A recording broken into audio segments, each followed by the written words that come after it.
Okay, so maybe I will repeat because I think recording started. So powder X-ray diffraction, what we basically do is we try to do phase identification. The way you do it is you compare your XRD pattern with the literature report or ICST data, which has been published, earlier, and you try to see the peaks positions are matching or not. Okay, so that's how you identify the phase. But in principle, powder XRD can do much more than that one. So today we're going to learn that one. So we will not go into details of any of the basics, how they are coming, but rather we will see what information powder XRD can offer us. Okay. The first thing is the size effect. Okay. So if you look at your, let's say, your cadmium sulfide, and if you synthesize cadmium sulfide with the different sizes, okay, one reaction you are synthesizing with 1 micrometer, and another reaction you are synthesizing with 50 nanometer or 25 nanometer and so on. So what you first you see is the sharpness of these peaks. Okay, so if you look at 1 micron particles, you can see clearly they're very, very sharp. But as you decrease the size of your nanoparticle, as you can see, actually the full width of maximum of these peaks are increasing. If you go from high particle size to low particle size, maybe in the inset you can clearly see. Here you can maybe I'll just zoom it a bit. If you look at this one, for example, 5 nanometer particles, they're relatively sharp compared to 2 nanometer and 1 nanometer. See, if you go from here to here, you can clearly see, like, your full width of maximum is increasing. Actually, some cases you have, it's supposed to have 3 peaks here. It looks like only 2 peaks in the case of 5 nanometer. And if you look at 1 nanometer and 2 nanometer, they look like only one peak. So because the full width of maximum is so, so big, we can't resolve the peaks. Okay. So one can use actually Debye-Scherrer formula, and one can find out what is the crystallite size of these particles. Okay, it is because I already said this is 1 nanometer, 2 nanometer, but by using XRD, one can actually find out what is real crystallite size. Okay, please remember the crystallite size is different from particle size. Anyone knows what is the difference?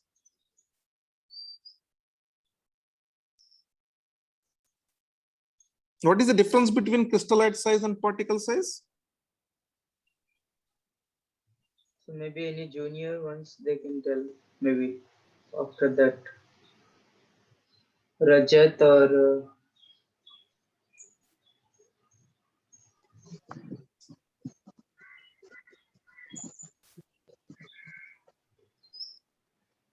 okay. Anyone? Okay, so I will tell them. So we Okay. have whenever we have a particle, it will be having so many grains associated with it. Each grain is a crystallite. So when it comes to the shape of a particle can be single crystalline or it can be polycrystalline. So when we do XRD, then from the Debye-Scherrer we get the crystallite size. From SEM we get particle size, SEM and TE. Right, exactly. Very good. Yeah. For example, if you have something like a particle like that, but it can have a different crystallites inside, something like that. And each crystallite might be having a one particular plane, but so overall it is a polycrystalline particle. But each crystallite here, this is a crystallite size. Okay, the size of this one is crystallite. So particle size is from here to here. Okay, so one particle you have many crystallites. Okay, yeah. So what XRD gives is the size of this one. What SEM gives is size of entire particle. Okay, that's the difference. Because SEM you cannot see inside how different grains are oriented. Okay, all right. So one can use Scherrer formula. There are a little more complicated formulas. One can also find out the size as well as strain from the powder oxide diffraction. But for this tutorial, just maybe this formula is good enough. Basically, this is a constant, and lambda is the your X-ray wavelength, this full width of maxima, and this is the theta where particular peak is coming from. All right. Anyway, so this is the first thing we need to notice, and this also we are, I think at least the senior students earlier we have in a detailed fashion we have discussed in the lab. I think most of you might not be there, but at least the senior students were there in the lab. So maybe we'll come back maybe some other day. Maybe I will discuss again, at least for the junior's sake. But this tutorial, I think you will stop at this point. Okay. So basically, you look at the full width of maxima, and then you see what is the crystallite size of your synthesized nanoparticle. Okay, that is the first thing you can get from powder oxide diffraction. What else you can find out? Okay, so now, Sir, a small question. what Is how to get the K value for this equation? Yeah, actually K is a bit complicated. So if it is a typical, let's say this called actually Scherer constant. So this is basically they're considered about 0.9 or something like that. Okay. If we have a uniformly grinded sample, then it is basically 0.9. Okay. Actually, it is also to do with something of the shape. And if you change the shape, and it will change. Okay. So we can actually take 0.9 and we can substitute. Yeah. It is a rigorous relation with your shape. Okay. It's more like one can think of a shape factor. Yeah. Okay. All right. So what else one can get from powder oxide diffraction? So I think before going there, let me just again remind you. Let me just go back and see how your powder oxide diffraction is supposed to look like. Look at if it the way it looks like. I mean, this is the relative intensity of your cadmium sulfide. Okay, if you look at this peak's intensity, these are the relative intensities, right? So when you synthesize cadmium sulfide in the lab and try to record powder oxide diffraction, so you might not get exactly the same intensities. Okay, so there are how do you simulate your diffraction? There are two ways to do it. Or like one thing is just you go back, open the ICST and just get the powder oxide diffraction. That is one thing. Or another way is like you simulate yourself with some software. Okay, now the Vesta also it is available. Just put your your zip file and it can simulate for you. Okay. So what we need to, so the important thing to note is whether whatever you have synthesized cadmium sulfide, whether it is giving the same intensities compared to the literature or not, that's what you need to look into. But it is always not that it will get the same intensity ratios. Sometimes it might deviate. So it's if it deviates, we need to try to find the reason. Okay. So actually, it will try to tell you actually more information. Okay. So what is the shape of your particle? Okay. Sometimes actually it can also tell a little bit of your crystal structure. Okay. Other than looking at your diffraction pattern, it also tells us size anisotropy and preferential orientation of your particles and so on. So in this slide, what you're going to learn is how your shape can affect your powder oxide diffraction. Okay. For example, if you look at in this particular diffraction, or this one, you would have seen. Maybe let me just take this example. If you look at this example, this actually all are cadmium sulfide, by the way. But if you look at this one, you might, in a first instant, you might think this is not cadmium sulfide, because if you try to identify your phase by this particular diffraction pattern, so it doesn't represent all the diffraction pattern. So it is only giving two peaks in this case. So how do you just know by looking at this diffraction, how do you know that is a cadmium sulfide? You might not know. Okay, but before going there, so we'll try to understand why it is giving only two peaks rather than giving all the peaks which supposed to supposed to come. So one of the reasons for that one is the shapes.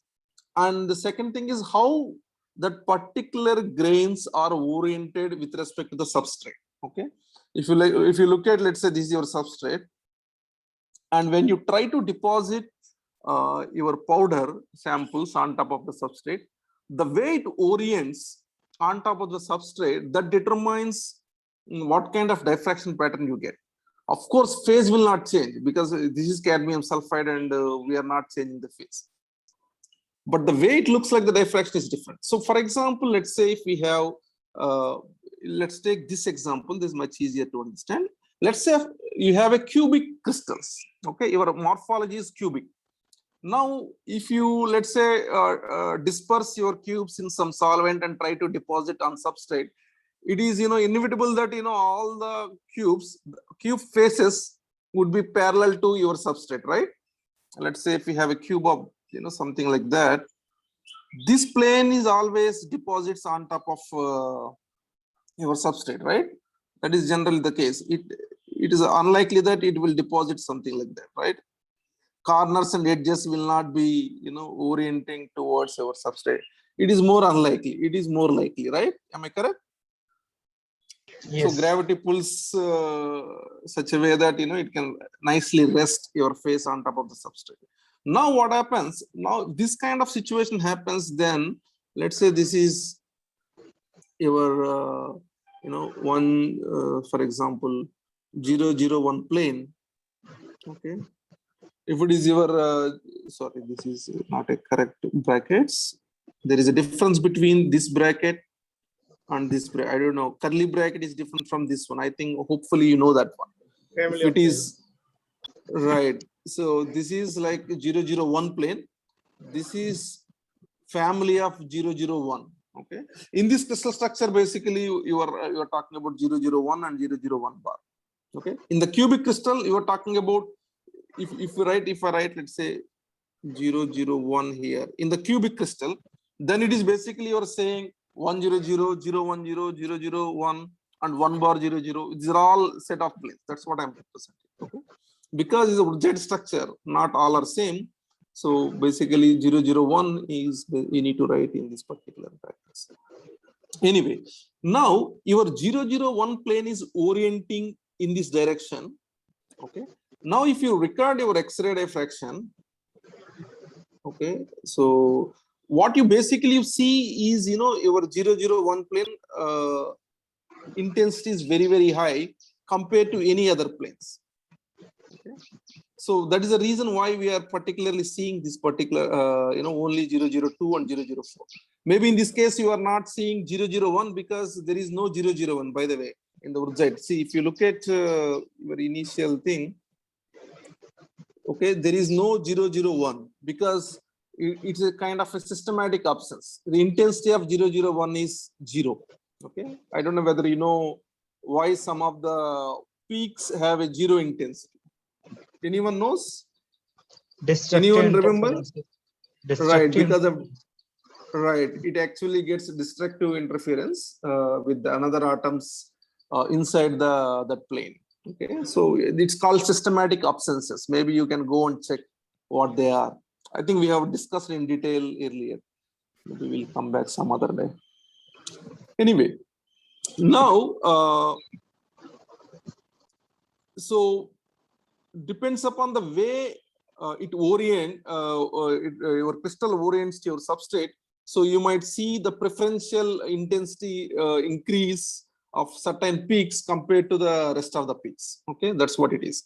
So in this diffraction, what basically they're trying to say is, if we have a bulk and simulated diffraction, that's how it's supposed to look like.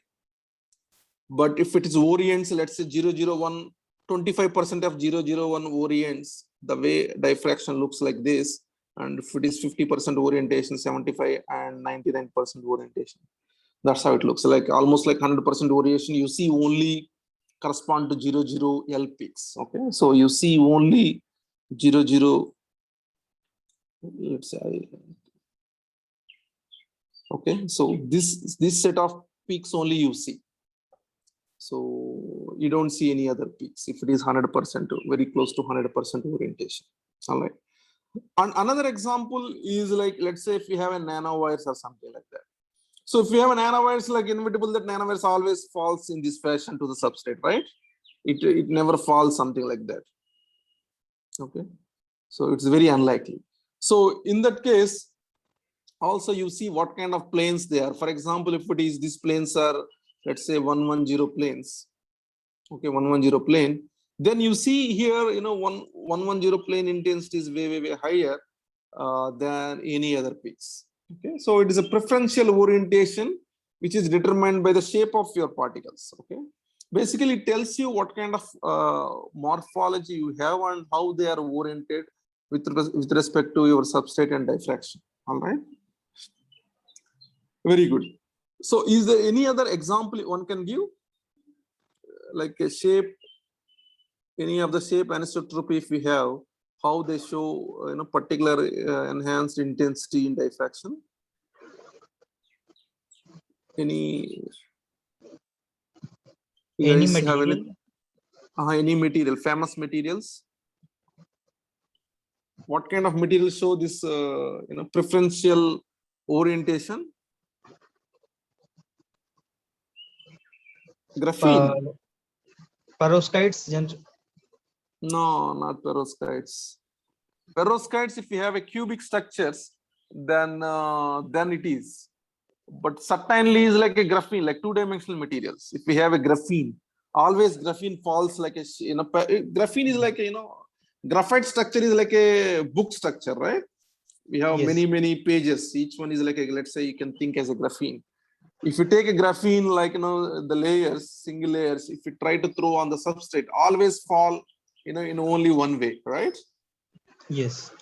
So always you see, that is the reason always you see 001 peak is always high intensity, okay, in the few layer graphene case compared to the rest of the things. Or MOS2 or WS2, all layered materials have that preferential orientation. Okay.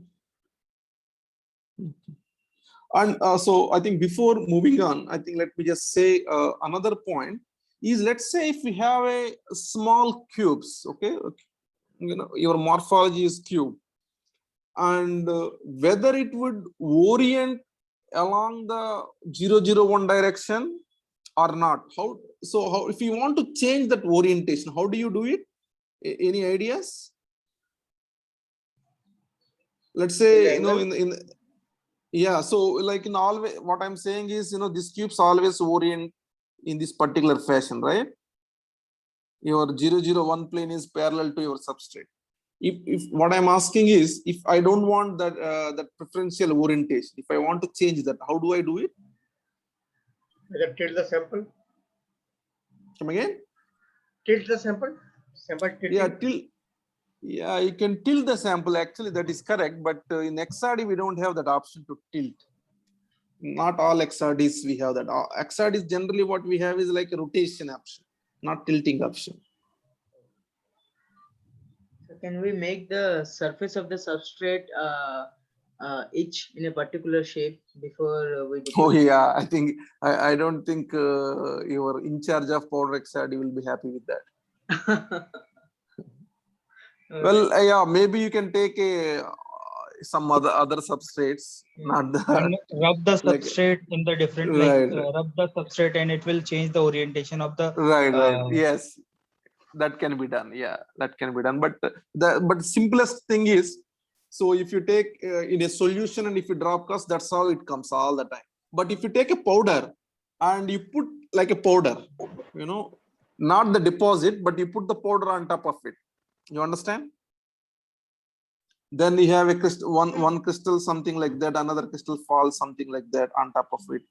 So if you have a lot of material and you are not depositing from solution, but if you're just throwing something like that, then it will be some falling, something like that. All possible directions it will fall. You understand? Like take a sand and you put it on top of the substrate. The way we used to do it in our XRD, like that. Right, exactly. But still they have some preferential orientation towards 001, but at least you can see, you can observe some other peaks also. Okay, maybe the orientation may be about 25% or 50%, but it will not be 100%, right? But if you deposit from the solution almost like 100%, 99%, you will always see preferential orientation. Does it make some sense? Yes. Yeah. Because the first thing we use XRD for phase identification. First, we need to take it out, that one from your brain, that you have not synthesized your material with the known phase. Okay. To do that one, we may have to do this kind of tricks in powder oxide diffraction.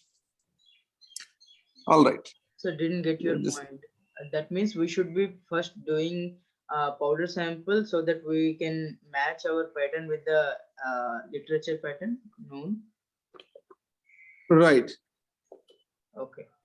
So Yeah, you take powder and put a little bit extra powder. Okay, not just put few grains or one monolayer or something like that. So especially in your case, Vishal, yes. if you take and you finely make monolayers or something like that with your cubes, and you will see most of the case this kind of patterns. Okay, so you need to put enough sample and like a grains, and you stack it little bit. Then it is that then you have some orientation of grains, they are away from 001. Okay. Putting a sand on top of your plate or table. Not all grains are oriented in one direction. Now, does it make sense? Yes, sir. Yes. So, Yeah. The first thing is you need to know whether the phase is correct or not. Yeah. Right? For that, we usually check two techniques: whether the position of the peaks which expected from the literature we are getting or not, and the relative intensity of the peaks of this also matching or not. These are the two things we usually check, the primarily. Right. The first thing what we check is correct, and the relative intensity is not matching. That is the reason why we are discussing this. Not Right. always that your relative intensity matches. Right? If you, let's say, you happen to get only this kind of, or this kind of diffraction or this kind of diffraction, what would you do? The first thing you say, you might think, I could not make the phase proper. My sample is not correct. Okay, so to understand whether it is a preferential orientation or it is a problem with your sample itself, how do you identify? The techniques what we have just discussed. Okay, put maybe more sample with different orientations, random orientation, so that you can see other peaks also. Once you are confident that all the peaks are there but the intensities are different, then you can discuss about maybe preferential orientation. Okay, Sir, so we can Sir, your SCM then can also so like if the samples intensity of the peaks is not matching, can it also signifies in the whatever the in synthesis way we are following, in that way the planes, whatever the peak intensities we are seeing different.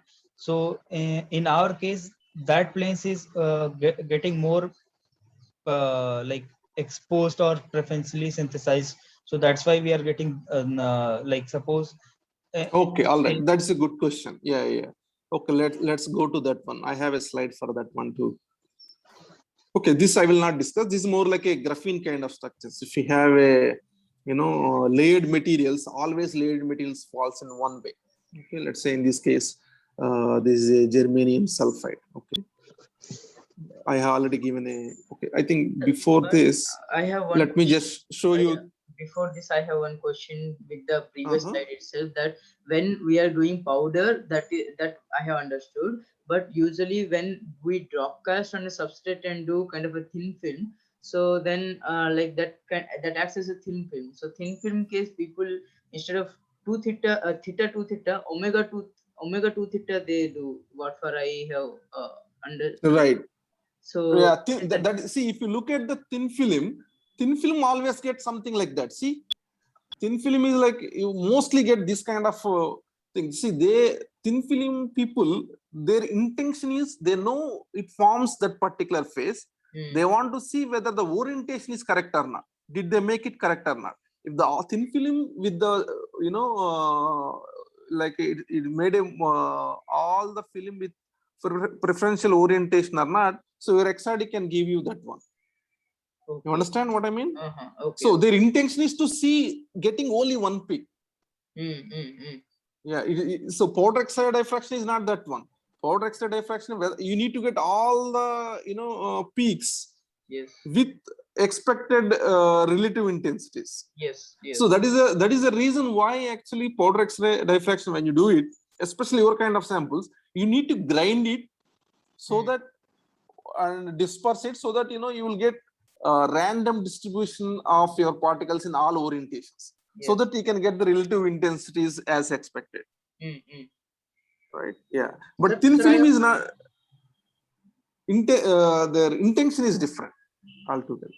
Okay. Yes, Vijay, you are asking something. Yes, sir. Sir, before I ask the question, I want to share a slide. Can I do that? Okay, just Or a second. I need to. I think I I can need do to it. stop maybe. No, Or no, no. maybe I can take it. Huh? I You think- can take it. What? Yeah, the control can be taken. Looks like. Yeah, Okay. I have kept the controls open. You can take. So can you see the slide? Okay. All right. Yes. Yes. So the question which I'm trying to get clarified. So let's say this is the literature which I've seen. Sorry.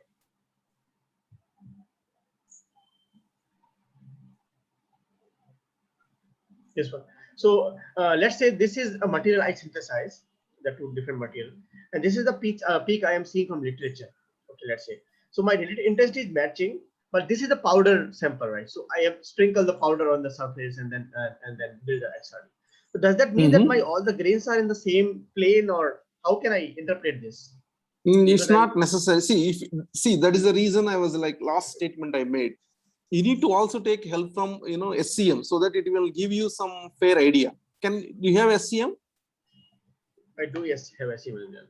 Yeah, it's much easier, right? By looking at the SCM and see. See, you have actually quite a big grains, and there is no proper shapes, right? It can orient if you sprinkle this one, it can orient any direction. More or less, they looks like for me like kind of some kind of spherical kind of stuffs. So they can orient in any direction. Okay, okay. Yeah, so there is no it's no proper shape that it will tell you it will only orient in one direction. Let's say if you have a nanowire, it always orients. Let's say if you have a pencil or something, always if you throw on the substrate or on the ground, it will always fall in only one way, right? Okay. So, So there but is a proper. this XRD is saying that they are just in one direction, or they can be in multiple directions. It is multiple directions. Yeah, very little orientation. If at all there is something, there is very little orientation towards the substrate. Okay. This is the expected, right? What you are saying in the Yeah. top one, ICST. So, yeah. So if it is expected means that is the expected intensities, and your bottom is your sample intensity is more or less matching. Yeah, I think it is. It is basically tells you don't have any preferential orientation. Also, your SCM also telling the same. Okay. Let's say if a graphene kind of sample, then you are sure that you will have a preferential orientation. If you have a pencil kind of sample, it is preferential orientation. Or if you have a Vishal's kind of sample, like always have a preferential orientation. Vishal did you see his sample? Vijay, you worked with him, right? Like Yeah, for I have piezo seen it. measurement. I Yeah, have it's seen, I have always seen. have a preferential orientation. Cubes and all this. Yeah. Right. Yeah. So that means the XRD is given the ICSD is also in the multiple directions, right? Come again with your sample? Yeah. Not It is even the multiple ICSD, even the ICSD XRD. Whatever people No, report in no. the database will be in the powder XRD database will be like bulk sample only. Generally, Got bulk it. sample with proper grinding. Expected to be proper grinding. Okay. If you think they have not done sample preparation properly or something, the easiest way to do it is just take the zip file. That's what I was saying. You just take the zip file and put it in your Vesta, and it will simulate for you what kind of powder XRD is supposed to come. And you Okay. can DOI is there in ICSG, so you can check the paper as well, how they have done and what Right. is You can go and check it that. Yeah. Okay. But Yeah. thank you, sir. Okay.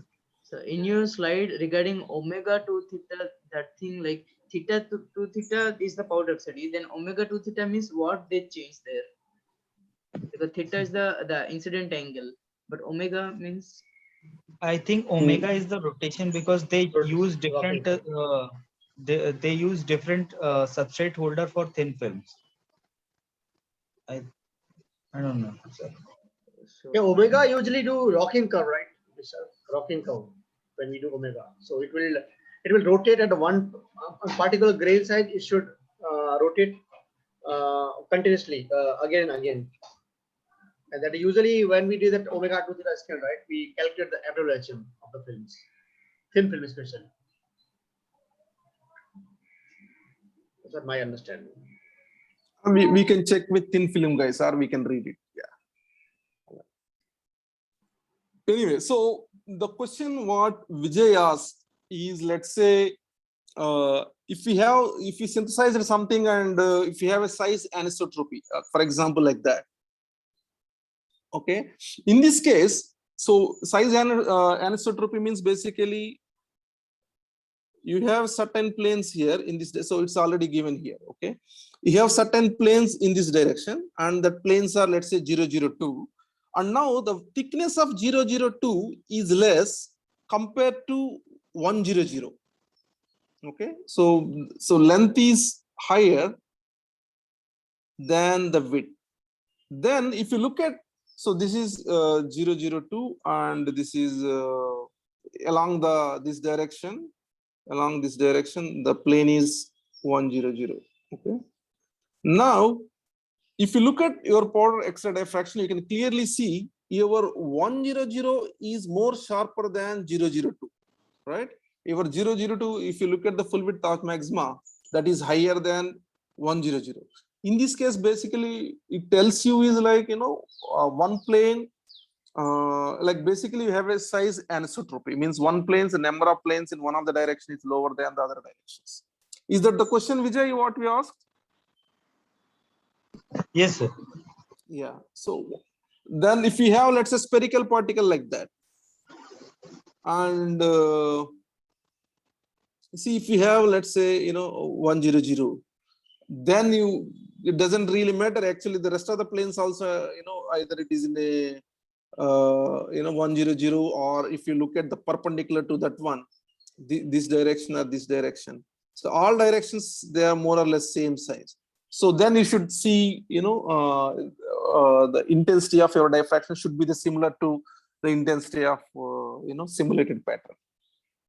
Okay. All right. So what else you can get from the, powder X-ray diffraction? So let's say if we have, it is inevitable that sometime you get, most of the case you get, different size distribution. Okay. The way we synthesize, unless you are trying to synthesize with the same size, not always happens, and you might get sometimes big particles as well as small particles. Most of the solid state synthesis, generally you get very big particles, but if you do the solution based, so you get the size distribution, unless you use high surfactant and proper conditions, you will not get actually monodisperse. Always you get polydisperse. But if it is polydisperse is too high, like what I am showing here, in one case is some of the particles are 5 nanometer, some of the particles are 25 nanometer. So you know that if it is monodisperse 5 nanometer, you see all peaks are broadened. Okay. If it is monodisperse 25 nanometer particles, you see all peaks are relatively sharp. But if you have a mixture of this one, like a 1:1 or something like, or maybe in this case, let's say it's not exactly 1:1. Let's say this is 75% and this is something like 25% or something like that. Okay. Then what you see is sharp tips, but the bottom you see the broad, full width of my, here it is broad and tips are very, very sharp. That this kind of patterns you see. So basically it tells you have a size distribution. Okay. It's not a monodisperse. That's what it tells you. Right. Okay. So far we have understood different aspects of powder X-ray diffraction, and so one more important thing to note what powder XRD can do for us is, okay, if we have a mixture of phases, not mix, in the earlier slides, all we are discussing about same phase, all are Woodside structure only. Okay. But in this particular case, what we're trying to say is like, if cadmium sulfide can crystallize more than one particular phase, let's say one case is like wurtzite and another case is zinc blende. Okay, most of the wurtzite structure can also crystallize in zinc blende structures. Please remember that. For example, zinc oxide or zinc sulfide, they can crystallize both wurtzite and zinc blende structures. Okay, now how do you find out and from your powder oxide effects? So if you know their individual powder oxide diffractions, one can see that one. And if you have a mixture, what you need to see is what peaks are having the same 2 theta. For example, in this case, these 2 peaks have same 2 theta at around 25, 2 theta 25 degrees. We have the position of this fellow and position of this fellow matches. And also in this case, okay, also in this case, something like that. Now, if we have a mixture of the peaks, this is a mixture of zinc blende and wurtzite cadmium sulfide nanoparticles, then you see the relative intensities of wherever it is matching is very higher. And you see this relative intensity is higher. And you see the mixture of rest of the peaks. See, you see this peak here, you see this peak here, and also you're seeing the peak here. Okay, and also you are seeing the same 2 theta where they are coming at the same place, the intensities are increasing and something like that. Okay, so one can actually identify a different mixture of phases by using powder oxide diffraction. Another powerful thing what it can do, so I have not given any slide for this one, is in this case actually you have a different crystal structures. Meaning each crystallite has a different, different phase. But sometimes what happens is, let's say if you are making a Li or something like that. Okay, so let's say if we have a gold, okay, gold nanoparticle, and if you are actually allying with copper, okay, that's what you usually do for all your jewelry, right? So let's say if we have a gold, and gold supposed to come peak around, let's say 42 degrees Celsius, 42 degree. Some peak at 42, and if you try to incorporate some of the copper inside gold, and that copper size is smaller than gold size, then what will happen? The peak shifts towards higher direction. Okay, actually the peak shift, it is more it depends upon how much copper you have inside your gold. If you try to keep more gold, then let's say if we have, let me just say you have one peak at 42 for gold, and you have for the copper you get something like 46. Okay, this I'm just giving you some random numbers. Okay, so let's say if you put copper and gold 1:1. Okay, if you ally 1:1, then you should get the peak exactly in between. Around 42, you should get the peak. So if you have a mixture, you should get peak at 44. If it is 1:1. If it is something like, if we have this is 75% and this is, let's say, something like a 25%, then you get something like around 43. Okay, so your powder oxide diffraction can also give you, this kind of information, like, Li and how much percentage of that. It is not a very strict, but more or less it follows this particular rule. Okay, so getting, how much it shifts. Okay, so actually this is called Vegert's law. I don't know whether you heard this one. Okay, it's Vegert's law.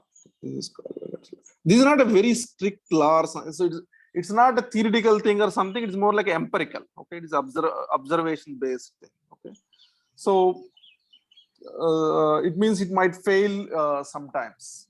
Okay, but so far what I have discussed is, if you have a powder oxide diffraction in your hand, what it can tell you is, first thing is the phase identification, and second thing it will tell you is, by looking at the full width of maxima, one can actually find out with a small particle size, a small crystallite size or a big crystallite size. From there one can actually estimate what is the average crystallite size by using Scherer formula.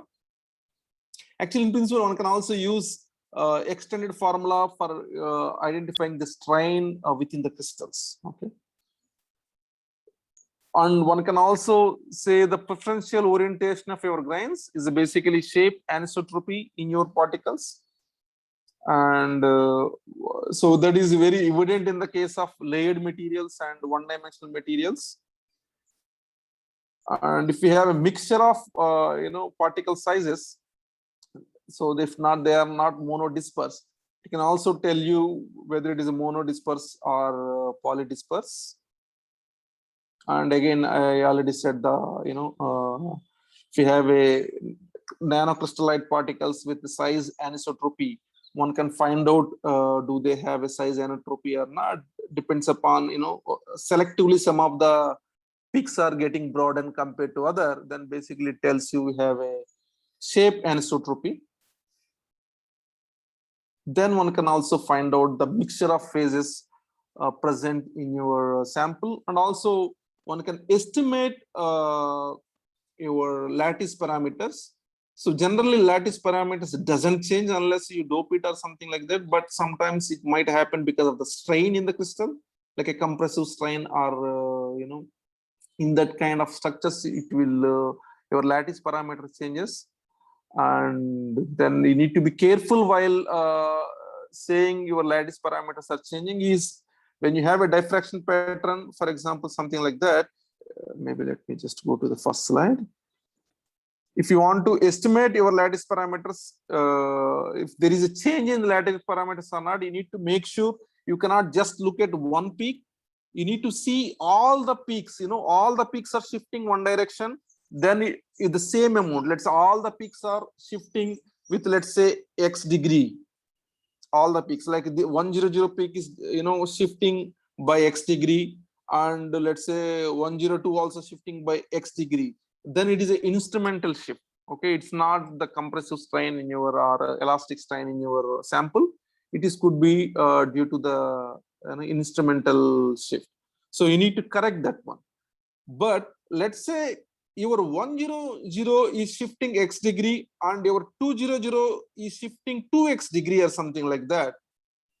Then it is, you have something to do within the crystal, not instrumental shift. So you might have some compressive strain or something if it is shifting towards higher degree. So it might have, it means like you have lattice parameters are changing with it is compressive strain with lower lattice parameters. Okay, so you can get actually various information. So when you report in the in your publications, you need to consider different aspects what I said so far, and if you write that one in your paper, then your paper would be more elegant and your reviewer would be very happy to see that kind of details from your paper. Okay, so if you have any questions, that's all from my side. Maybe I will happy to answer any questions. So regarding for the reporting purpose, sorry, Vishal. I have seen some XRD which are like labeling this peak like this, like every peak they labeled, and some XRD, like say ICSD, they never label the peaks, right? So what is the correct way to represent in the paper? No, you need to label everything. Okay. Otherwise, reviewer would be very unhappy. I mean, sometimes they are, reviewers are very strict. They will not accept that one. Yeah. So in the ICSD, is the peak are coming without label, or is like people are not reporting? No, ICSD always comes with the label. I think you need to, there is a label option is there. You need to just click that, you will get the label. Okay. If it is there in the ICSD, means it is already labeled. That's what it means. Okay. Maybe I need to learn more. Okay. Yeah, we shall go ahead, please. So regarding strain, that extended formula to calculate the strain which you were talking about, what is that? Oh, this I have that one. Maybe I can forward to the group. Okay. Yeah. And is that? I think we have discussed this one. So this one plus also sine term comes here. Okay, cos term we have, right? Also we have a sine term here. Okay. Yeah, with epsilon in between and the sine term, and this epsilon is basically strain. Okay, so this one actually you need to fit all the peaks. I think we have done this exercise in the lab, I guess. I think I have given the maybe assignment or something like that. I don't know whether some of you submitted assignment. So, or maybe in my class, I don't know. Anyway, so basically you fit the data with all the positions and their full width of maximus, and with the slope and intercept, we can find out their crystallite size as well as strain. Yeah, I think I have that one in my slides. I will send you that. Is a strain calculation significant for any kind of material or like misfit materials only? No, it's not. It's nothing to do with misfit at all. Okay. You will not get the misfit strain there. What you are getting is the strain because of the lot of defects and grain boundaries. Okay.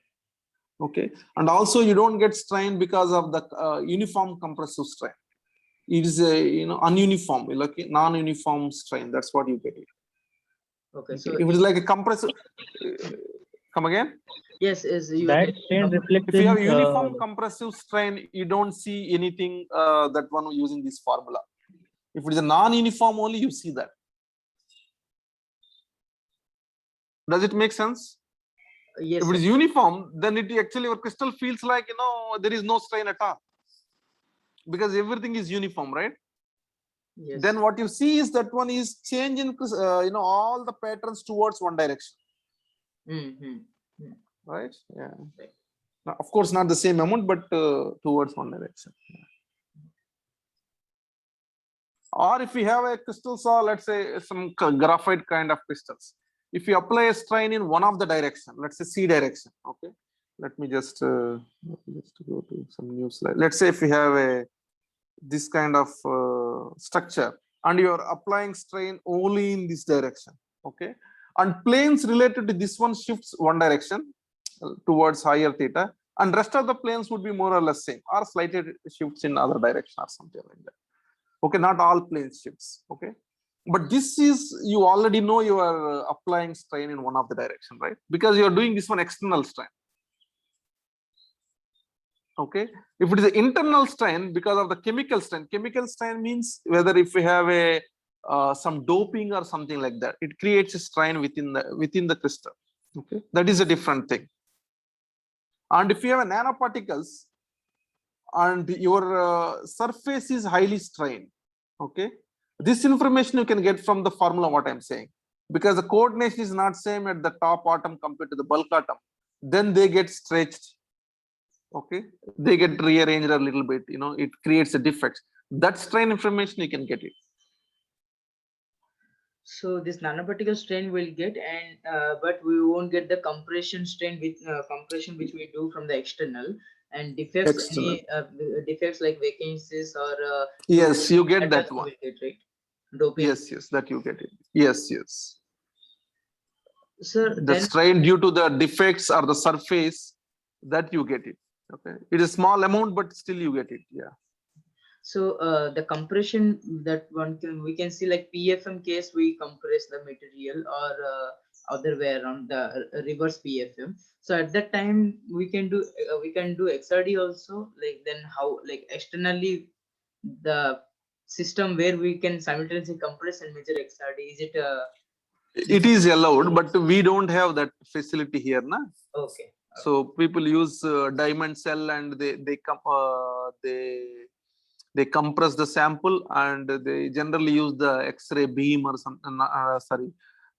Beam line, like a high energy beam line of X-rays, and they get it. Generally, they do in the synchrotron these measurements.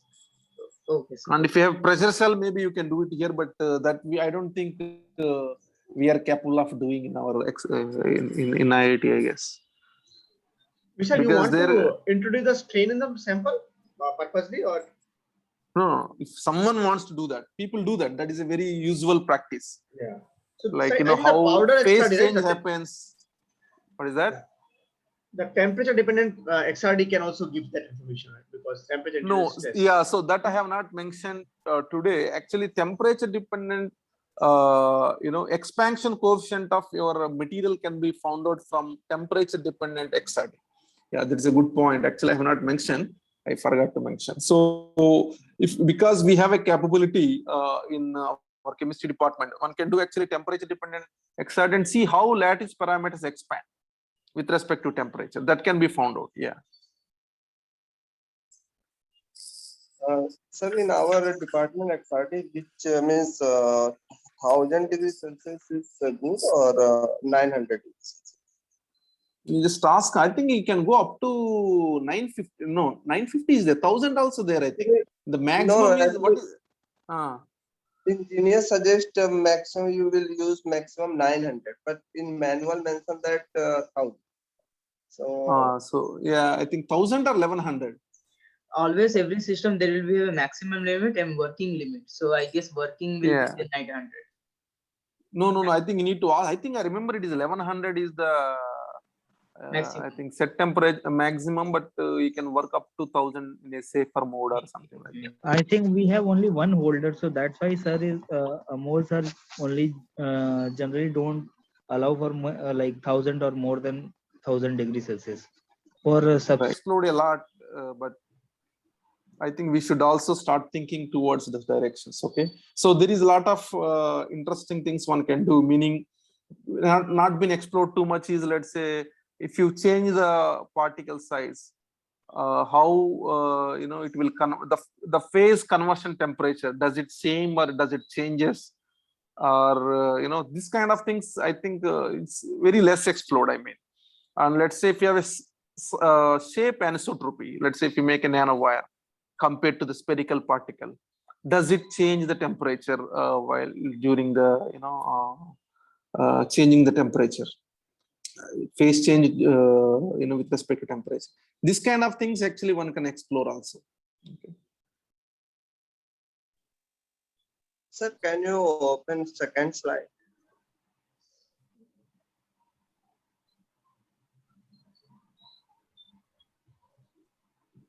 Maybe this one. No, this one. Yeah. Oh, second one. This is, I think, third. This one. Means a few peaks are missing. So Vijay Sharma asked this tilting. So tilting is not possible for powder XRD. So if we change the No, actually tilting some XRDs it is, but generally XRDs what you call Glancing rotation angle. is, yeah, rotation is the one what they're giving. Okay, but see, it's not really. See, powder XRD by definition you don't need to tilt. That is the meaning of powder XRD, right? What is meaning by No. powder? So that No. grains are automatically oriented in all directions. We are not to tilt the powder plate, but we will move change the glancing angle. So Right. if we change the glancing angle, then if there have no means in normal powder XRD, few peaks are missing. So by changing glancing angle, the missing peak will we will see. Okay, so what is the point? Means like thin film cases, if we will see in powder XRD, there have only one peak in all the time. But if same peak, same plate, if we put in this one GI mode, glancing angle, we changing only glancing angle, then that cases we see maximum 3 to 4 peaks. Why can't you see all peaks? Because in normal our powder XRD cases, the glancing angles are fixed. But in GI mode, the glancing angle will be operator will manually move the glancing angle. Yeah, see, the thing is, your intention is to make a powder XRD, is like and you expected to make sure your particles are oriented in all possible directions. Yeah. Okay, not to trouble your operator. Okay. Unless you have a particular, that very special sample which you don't want to destroy or something like that. Like our samples are, you can grind it, but not all the samples. Maybe. So actually, sir, if we say by simple powder XRD, only one peak. So we say this is single crystalline. But if we move to a GI mode, then we because of few peaks, we say that this is polycrystalline. Films are polycrystalline. No, you cannot say single crystal if you get only one peak. Orientation is same. That much you can say from powder XRD. You can't say single crystal. You see, as I just said, graphene kind of samples. It's not single crystal. Still, you see, one oriented peak. Okay, nanowires. The good example is nanowire. Okay, because they could be polycrystalline. I mean, but individual could be single crystalline, but they're all oriented in the same direction. Then you say, that is orientation effect, not the single crystalline effect, right? Okay.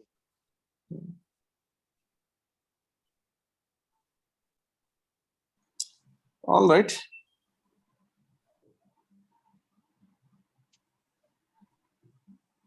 So then